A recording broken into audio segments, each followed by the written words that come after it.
کون سی مجلس، کون سی تربیت اپنے بچوں کو دینی ہے؟ وہ جو رو کے گھر چلے جائیں یا وہ جو حضرت علی اکبر کی طرح موت سے پنجہ آزما ہو جائیں، موت سے آنکھیں لگائیں، موت کو چیلنج کریں؟ موت ہم پہ پڑے یا ہم موت پر، اس سے کیا فرق پڑتا ہے؟ اور اس سے پہلے کہ موت ہم پہ آ پڑے، موت کب پڑتی ہے؟ اگر آپ گھر میں بیٹھے رہو، اگر آپ خیمے میں بیٹھے رہو، اگر آپ عبادت گاہ میں، مسجد میں، امام بارگاہ میں بیٹھے رہو، اگر آپ کعبہ میں بیٹھے رہو، اگر آپ مکہ مدینہ میں بیٹھے رہو، اگر گھر میں بیٹھے رہو، آپ کے ڈرائنگ روم میں اگر موت آئی آپ کو تو موت آپ پہ پڑی ہے آ کر۔ لیکن اگر آپ میدان میں آ جاؤ اور میدان میں آ کر آپ دشمن پہ ٹوٹ پڑو، آپ دشمن پہ حملہ ور ہو جاؤ۔ آپ کربلا میں نہیں پڑھا آپ نے کہ کربلا میں کسی بھی شہید کے مقابلے میں دشمن نے آ کر وار کیا ہو کربلا کے شہداء پر، بلکہ جو جنگ بچے نے کی ہے، بڑے نے کی ہے یا کسی جنگجو نے کی ہے، سب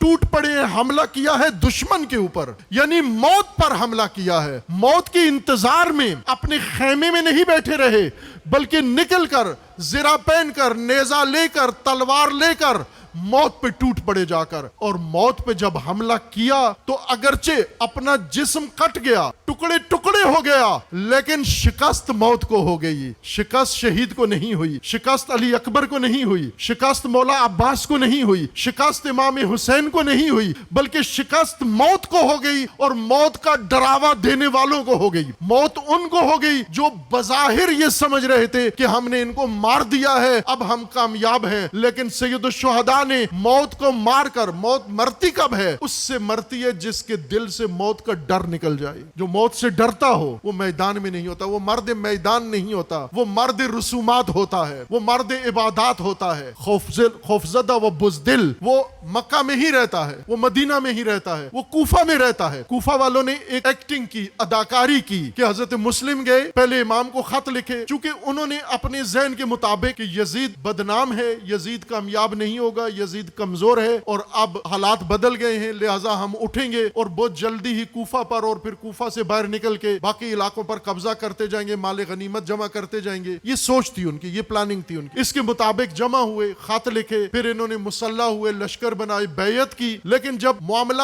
پلٹ گیا، عبید اللہ کوفہ میں آ گیا، کہانی بدل گئی۔ اب یہ ایکٹنگ جو کر رہے تھے، بہادر ہونے کی ایکٹنگ، شجاع ہونے کی ایکٹنگ، انقلابی ہونے کی ایکٹنگ، امام کا ساتھی ہونے کی ایکٹنگ، شیعہ ہونے کی ایکٹنگ کر رہے تھے، شیعہ ہونے کی ایکٹنگ کرتے، ایکٹر تھے وہ شیعہ نہیں تھے، وہ شیعہ ہونے کی ایکٹنگ کر رہے تھے۔ اور ایکٹر کو جلدی ہی پتہ چلتا ہے، آج بھی آپ دیکھ لو، ایکٹر جہاں پر تھیٹر کر رہے ہوتے ہیں تو ادھر سے پولیس کا چھاپا پڑتا ہے تو سب سے پہلے ایکٹر بھاگ جاتے ہیں، وہاں سے سب سے پہلے وہ بھاگ جاتے ہیں۔ یہ کوفہ کے ایکٹر جو تشیع کا ایکٹنگ کر رہے تھے اور ایکٹنگ کے روپ میں آ کر، جذبات میں آ کر آئے، جب کایا پلٹی، عبید اللہ اکیلا کوفہ میں داخل ہوا، فوج کے بغیر، سپاہ کے بغیر، گارڈ کے بغیر، محافظوں کے بغیر، 18,000 مسلح کوفیوں کے اندر ایک شامی، ایک یزیدی آیا غیر مسلح ہو کر، ساتھیوں کے بغیر، منہ پہ نقاب چڑھا کے، اور جب اس نے نقاب ہٹایا یہ 18,000 لرزنے لگے، یہ مسلح لرزنے لگے۔ اگر یہ جنگجو ہوتے،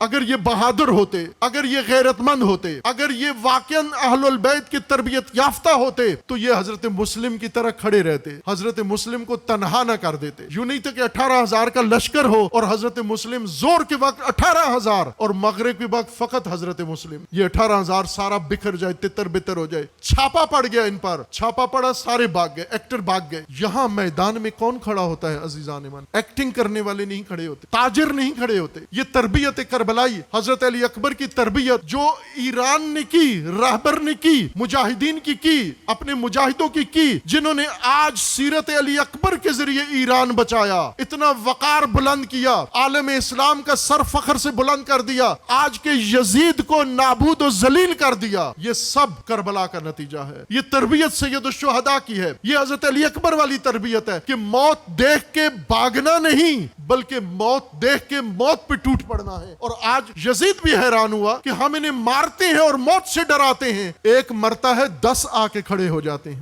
آپ نے دیکھا موت سے کوئی فرق پڑا؟ کمانڈر مر گیا، کمانڈر ان چیف مر گیا، دوسرا بنایا وہ مر گیا، تیسرا بنایا وہ مر گیا، ایک لائن لگی ہوئی ہے، اور یہ ڈرتے نہیں ہیں، پیچھے نہیں ہٹتے۔ کیوں؟ یہ روح علی اکبر ان کے اندر موجود ہے، یہ رسم نہیں۔ انہوں نے کربلا تاجروں سے نہیں سنی، ایران کے عزادار اور باقی دنیا کے عزاداروں میں فرق دیکھو. ایران کا عزادار حضرت علی اکبر کی تعلیم اس نے دین فروش ذاکروں سے، دین فروش علماء سے نہیں لی، بلکہ رہبر انقلاب شناس امام خمینی سے کربلا سمجھی، امام خامنئی سے کربلا سمجھی، اور ان مجاہدین سے کربلا سمجھی، شہید مطہری سے کربلا سمجھی، اور ان بڑے بڑے جید علماء مجاہد علماء سے کربلا کو سمجھا. اور انہوں نے کربلا میں یہ نہیں بتایا، دین فروشی نہیں کی کہ رسم بجا لو پھر اس کے بعد تمہیں کچھ بھی کرنے کی ضرورت نہیں، بلکہ بتایا کہ جب علی اکبر کے نام پر آئے ہو تو پھر میدان چھوڑنا نہیں.